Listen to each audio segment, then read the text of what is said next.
This may be a new podcast, but this is not a new topic if you know me at all.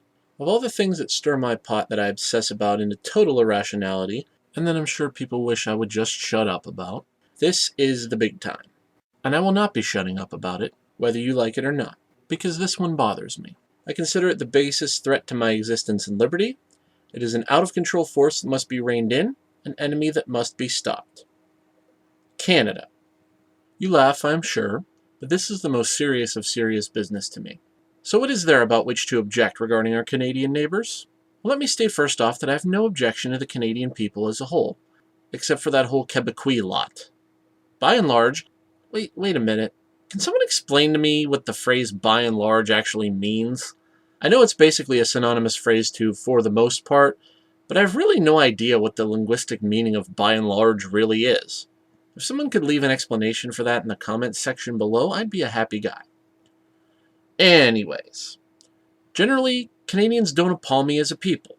They tend to be generally inoffensive and clearly have no designs on the USA. This at least tells me that they do, in fact, know their asses from a hole in the ground. For this and other reasons, they definitely rank higher than a few of the European nations. And I at times do admire the fact that there is a lot less hot going on up there. I can actually see myself getting a summer place in, say, Winnipeg, in order to escape the seething fumes of hell we occasionally have to deal with in this part of the planet. And they've produced some very entertaining individuals. Dan Aykroyd, Rick Moranis, The Kids in the Hall, John Candy, and other wonderful TV and movie personalities. So I'm not going to begin a crusade against Canadians in general. Now, my actual objections to Canada range from minor irritations to major grievances. Canadian football, for example, scores on the low end of things.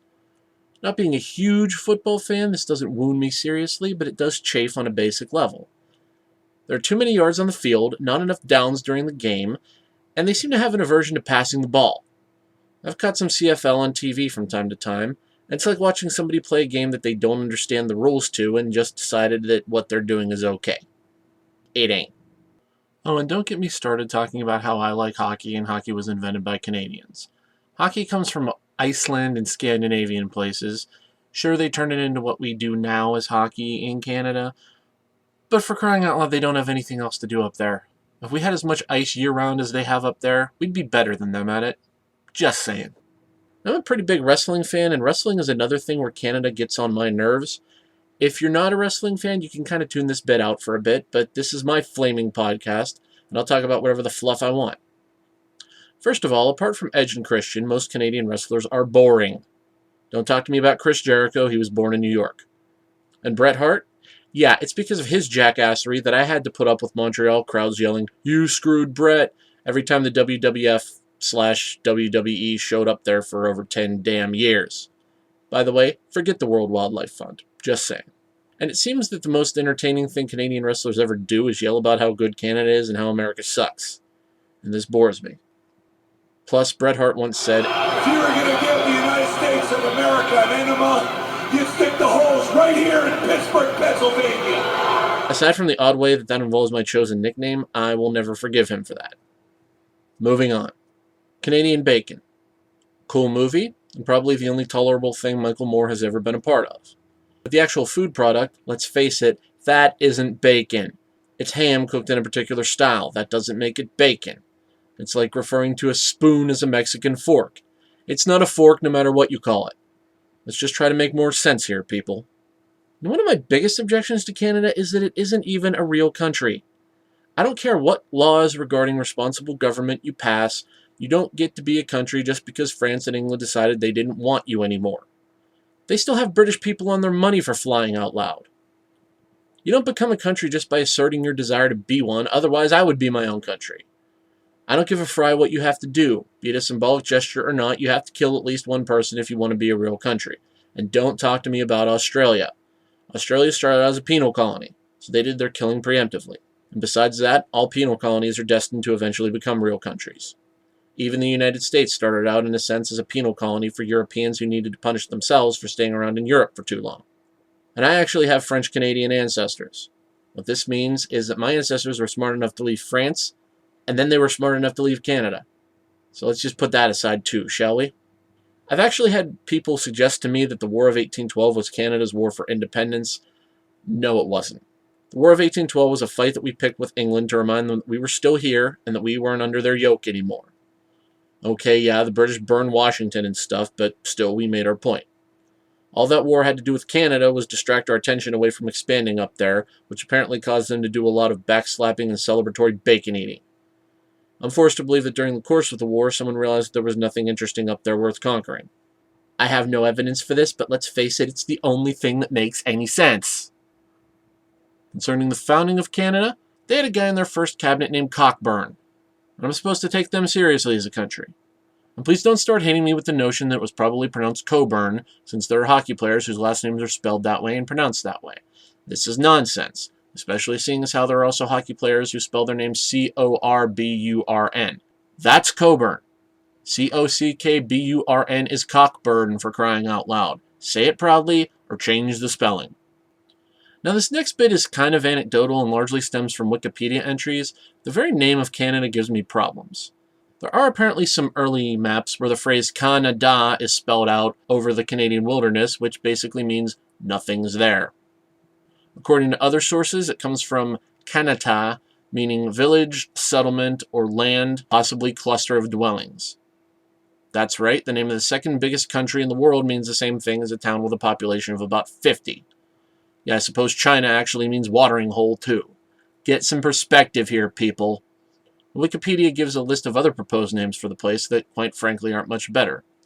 IFISGA, which is an acronym of English, French, Irish, Scottish, German, Aboriginal. That's a method for naming a fictional town in a D&D game, not a real country. Mesopelagia, land between the seas. Kind of better, but sounds more like an STD. Victoria Land. This one feels like they weren't even thinking and someone had a weird fetish for the Queen. Superior. Yeah, that would have just pissed off the United States, so at least that shows some intelligence that they didn't go with that one. Colonia. Yeah, that'd be great. Name your country so that everyone just looks at it as a bunch of colonies. And the oh-so-best on the list, Ursalia, place of bears. Come to our country, we have bears here. I'd prefer Musanesia if they're going to go with the wildlife route, personally. I'm also a little concerned about their national anthem.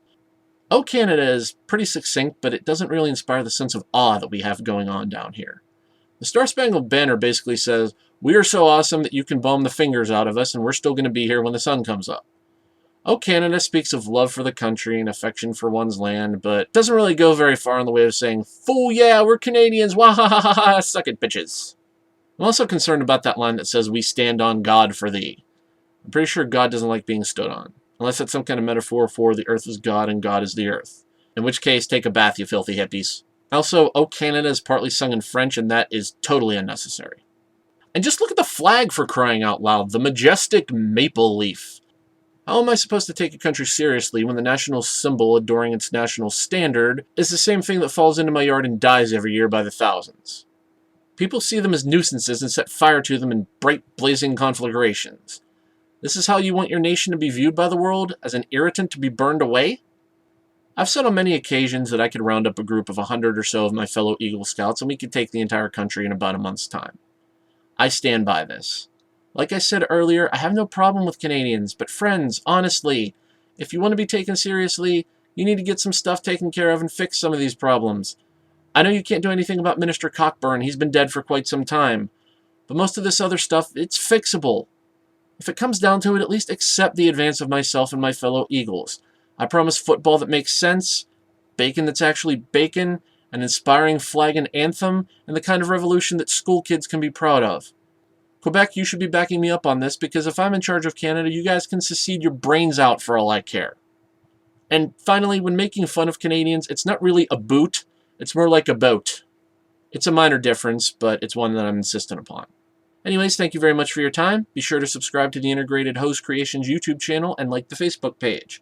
One day perhaps we can lead the charge in turning Canada from a mildly inoffensive northern neighbor into a kick-ass place that is the butt of far fewer jokes.